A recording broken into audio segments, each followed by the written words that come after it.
നമസ്കാരം, എല്ലാവർക്കും R T മീഡിയയിലേക്ക് സ്വാഗതം. നമ്മൾ ഇന്ന് സംസാരിക്കുന്നത് LPST റാങ്ക് ലിസ്റ്റിലെ സാധ്യതകളെ കുറിച്ചാണ്. നമ്മൾ കുറച്ച് ലക്കങ്ങളായിട്ട് കുറച്ച് എപ്പിസോഡുകളായിട്ട് നമ്മൾ പറയുന്നുണ്ട്, ഡീറ്റെയിൽസ് എല്ലാം പറയുന്നുണ്ട്. ഏറ്റവും പുതിയ അപ്ഡേറ്റുകൾ ഞാൻ പറഞ്ഞിരുന്നു.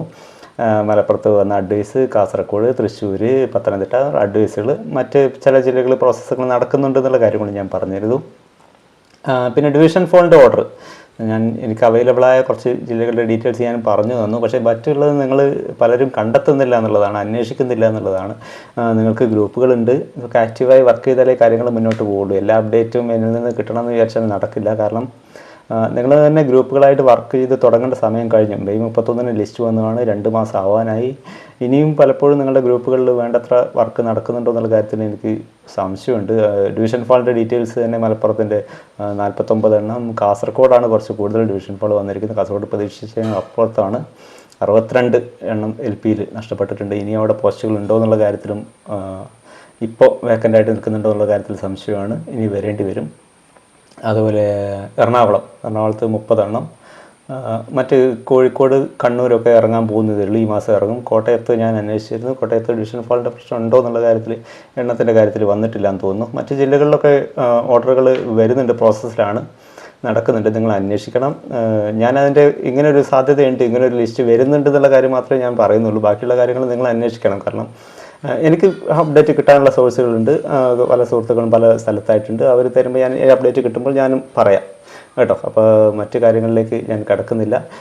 മറ്റ് അഡ്വൈസുകൾ നടക്കുന്നുണ്ടോ, അഡ്വൈസുകളുടെ പ്രോസസ്സുകൾ നടക്കുന്നുണ്ടോ എന്നുള്ള കാര്യങ്ങൾ അന്വേഷിക്കണം. എത്ര വേക്കൻസി ഉള്ളതെന്നാണ് അന്വേഷിക്കണം.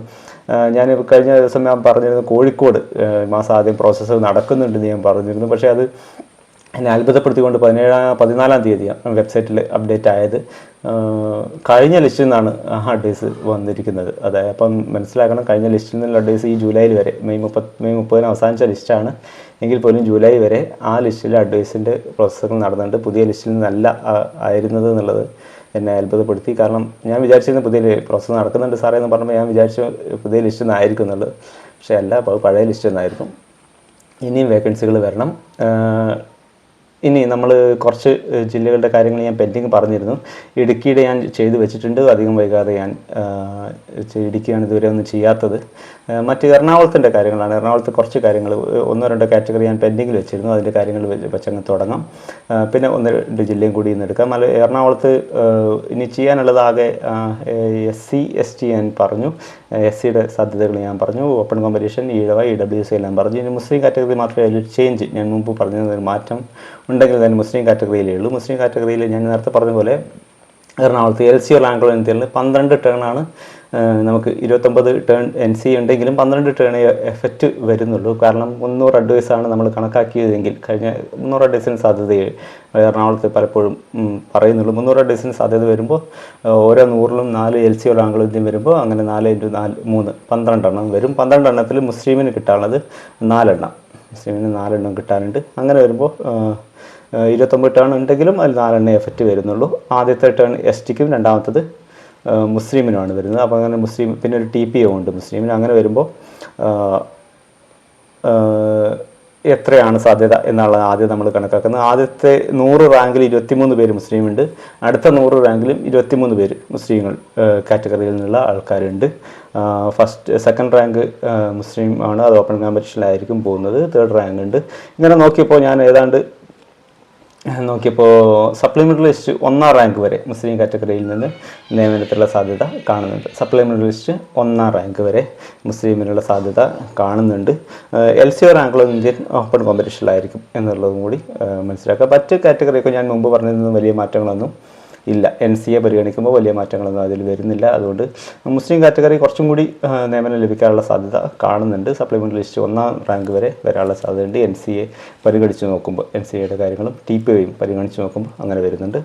ഇനിയുള്ളത് മലപ്പുറത്തിൻ്റെ കേസാണ്. മലപ്പുറത്ത് SC STയുടെ കാര്യത്തിൽ വളരെ ഇപ്പോൾ ഒരുപാട് പേര് ചോദിച്ചിരുന്നു. ഞാൻ ചോദിക്കുന്ന കാര്യങ്ങൾ ഇനി എറണാകുളത്ത് തന്നെ മറ്റ് എന്തെങ്കിലും കാര്യങ്ങൾ ഏതെങ്കിലും കാറ്റഗറിയെ കുറിച്ച് ഡൗട്ട് ഉണ്ടെങ്കിൽ ചോദിച്ചാൽ മതി, ഞാൻ ആ സമയത്ത് ഡീറ്റെയിൽ ആയിട്ട് പറയാം.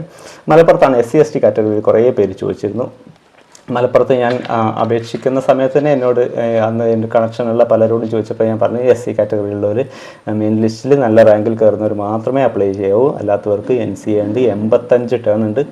അത് എസ് ടിക്ക് കൊടുക്കാനുള്ളതാണ്. എസ് ടിക്ക് കൊടുത്തു കഴിഞ്ഞിട്ടേ പിന്നെ SC സ്റ്റാർട്ട് ചെയ്യുള്ളൂ. ഞാൻ അന്നേ പറഞ്ഞിട്ട്. പക്ഷേ ഇപ്പോൾ വെച്ചാണെങ്കിൽ ST അത്യാവശ്യം എണ്ണം നമ്പറുണ്ട്. അതുകൊണ്ട് തന്നെ ST 68 പേര്, ഒരാൾ മെയിൻ ലിസ്റ്റിലും 67 പേര് സപ്ലിമെൻ്ററി ലിസ്റ്റിലും ഉള്ളതാണ് എൻ്റെ ഒരു കണക്കൂട്ടിൽ. ഇനി മാറ്റം, ചെറിയ മാറ്റം ഉണ്ടോ എന്ന് അറിയില്ല, ഇല്ല, ഉണ്ടാവാൻ ചാൻസ് ഇല്ല.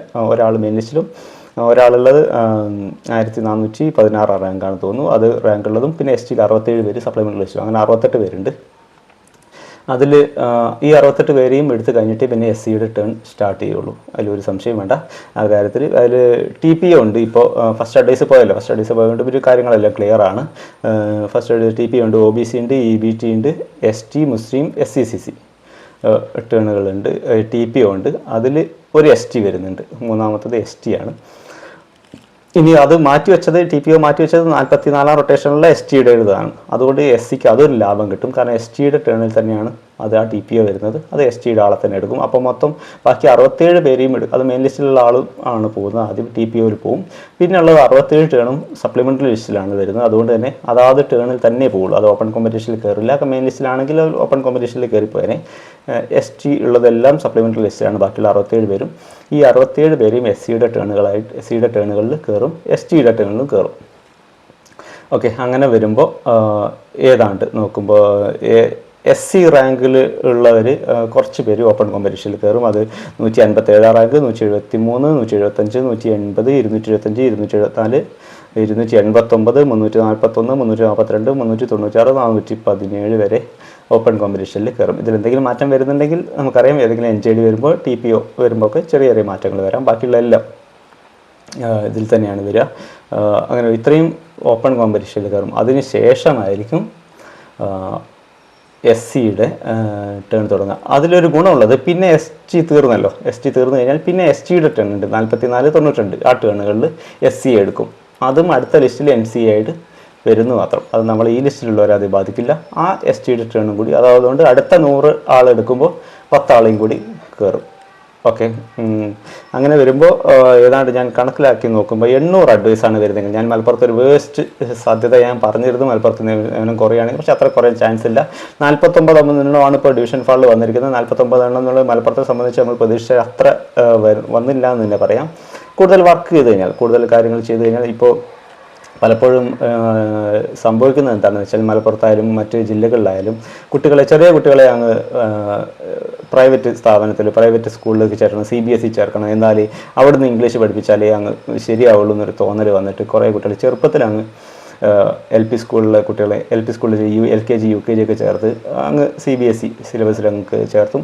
ഒരു 4ാം ക്ലാസ് കഴിഞ്ഞ് 5 UPയിലെത്തുമ്പോൾ പറയും അത്ര മതി എന്ന് പറഞ്ഞിട്ട് UPയിൽ ഗവൺമെൻറ് സ്കൂളിലേക്ക്, അല്ലെങ്കിൽ ഹൈസ്കൂളിൽ എത്തുമ്പോഴേക്ക് ഗവൺമെൻറ് സ്കൂളിലേക്ക് ചേർത്തും. അതുകൊണ്ട് തന്നെ UPയിലെ ഡിവിഷൻ ഫാളും മലപ്പുറത്തുണ്ടെങ്കിലും UPയിൽ വലിയ രീതിയിൽ ബാധിക്കുന്നില്ല എന്നാണ് ഇതിൽ കണക്കുന്നത് മനസ്സിലാവുന്നത്. പക്ഷേ LPയിൽ അത് കാര്യമായി ബാധിക്കുന്നുണ്ട്. പക്ഷേ മലപ്പുറത്ത് നമ്മൾ പ്രതീക്ഷിച്ച അത്ര വന്നിട്ടില്ല, 49 ഉള്ളൂ. അതിൽ തന്നെ ഞാൻ കണക്കുകൾ നോക്കിയപ്പോൾ പല സ്ഥലത്തും ആധാർ അധിഷ്ഠിതമായിട്ടാണ് ഈ കണക്കിലെടുക്കുന്നത്.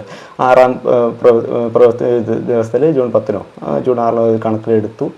ഡേറ്റ് കൃത്യമായിട്ട് ഓർമ്മയില്ല. ആ സമയത്ത് എടുത്ത കണക്കാണ്. അതിൽ നിന്ന് ചെറിയ ആധാറൊക്കെ ജൂൺ 30 വരെ സമയമുണ്ടായിരുന്നു എൻറോൾ ചെയ്ത് കൊടുക്കാനുള്ള. എങ്കിലും ചെറിയ ചെറിയ വ്യത്യാസത്തിൽ ഡിവിഷനിൽ കുറവ് വന്ന പല സ്കൂളുകളുണ്ട്. ഞാൻ അതിൻ്റെ ലിസ്റ്റ് ഞാൻ മുൻ വീഡിയോയിൽ ഇട്ടിരുന്നു. പല സ്കൂളുകളും ഞാൻ അന്വേഷിച്ചപ്പോൾ ചെറിയ ചെറിയ വ്യത്യാസത്തിൽ ഡിവിഷൻ ഫാൾ വന്നതുണ്ട്. അതൊക്കെ തിരിച്ചു വരാനുള്ള ചാൻസ് ഉണ്ട്. അങ്ങനെ നോക്കുമ്പോൾ വലിയൊരു വ്യത്യാസമില്ല, 49. പക്ഷേ കാസർഗോഡ് കണ്ടില്ല 62. കാസർഗോഡ് എന്ന് പറയുമ്പോൾ മലപ്പുറത്തെ അപേക്ഷിച്ച് നോക്കുമ്പോൾ ചെറിയ സ്കൂളിൻ്റെ എണ്ണത്തിൽ അപേക്ഷിച്ച് നോക്കുമ്പോൾ വളരെ ചെറുതാണ്. അങ്ങനെ നോക്കുമ്പോൾ അവിടെ 62 എന്ന് പറഞ്ഞു കഴിഞ്ഞാൽ വളരെ വലുതാണ്. പക്ഷേ മലപ്പുറത്ത് അത്ര വന്നിട്ടില്ല. അതുകൊണ്ട് തന്നെ ഞാൻ പറഞ്ഞ വേസ്റ്റ് ചാൻസ് 800 എന്നുള്ളത് നിങ്ങൾ അധികം പരിഗണിക്കേണ്ട. പക്ഷേ എങ്കിലും എൻ്റെ ഒരു സംശയത്തിൻ്റെ നിലയിൽ പലരും ഇങ്ങനെ പറയുന്ന എല്ലാവരും അത്ര അല്ല. അതുകൊണ്ട് ഞാൻ 800ൻ്റെ ഒരു സാധ്യത ആദ്യം പറയുന്നത്. 800 അഡ്വൈസാണ് വരുന്നതെങ്കിൽ SC ലിസ്റ്റ് 1193 റാങ്ക് വരെയുള്ളവർക്ക് ഉള്ള ആൾക്കാർക്കും അപ്പോയിൻമെൻറ്റ് കിട്ടുക. 1193 റാങ്ക് വരെയുള്ള ആൾക്ക്.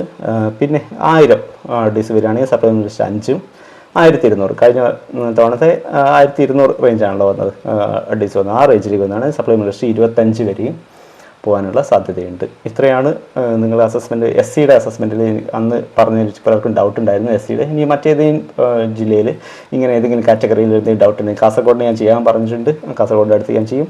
അതുപോലെ ഇടുക്കി, പാലക്കാട്, നമുക്ക് ആലപ്പുഴ പലരും പറഞ്ഞിട്ട് ആലപ്പുഴ ഞാൻ റെഡിയാക്കാം, ചെയ്യാം. അപ്പോൾ ഓക്കെ, എല്ലാവർക്കും നല്ലൊരു ദിവസം ആശംസിക്കുന്നു. എന്തെങ്കിലും അപ്ഡേറ്റ്സ് ഉണ്ടെങ്കിൽ ഞാൻ അറിയിക്കാൻ ശ്രദ്ധിക്കാം. കൂടുതൽ അപ്ഡേറ്റിനായിട്ട് നിങ്ങൾ ചാനൽ സബ്സ്ക്രൈബ് ചെയ്യുക, മറ്റുള്ളവരിലേക്ക് എത്തിക്കാൻ വേണ്ടി ഷെയർ ചെയ്യുക. ഇത്രയാണ് നിങ്ങളോട് പറയാനുള്ളത്. നിങ്ങൾ എന്തെങ്കിലും അപ്ഡേറ്റ് കിട്ടുന്നുണ്ടെങ്കിൽ അറിയിക്കുക. മറ്റുള്ളവരിൽ നിങ്ങളുടെ ഗ്രൂപ്പ് പ്രവർത്തനങ്ങൾ ആക്റ്റീവാക്കി നടത്തുക. കാരണം എങ്കിൽ മാത്രമേ നിങ്ങൾക്ക് കൂടുതൽ അഡ്വൈസിലേക്ക് എത്തിക്കാനും കൂടുതൽ എൻജോയ്ഡ് റിപ്പോർട്ട് ചെയ്യാനും കാര്യങ്ങൾ മനസ്സിലാക്കാനും കൂടുതൽ സ്കൂളുകളിൽ കുട്ടികളെ എത്തിക്കാനുള്ള ശ്രമങ്ങളൊക്കെ നടത്തി കഴിഞ്ഞാൽ കൂടുതൽ നിയമനങ്ങൾ വരും. അപ്പോൾ ഓക്കെ, എല്ലാവർക്കും നല്ലൊരു ദിവസം ഒരിക്കൽ കൂടി ആശംസിക്കുന്നു. Thank you.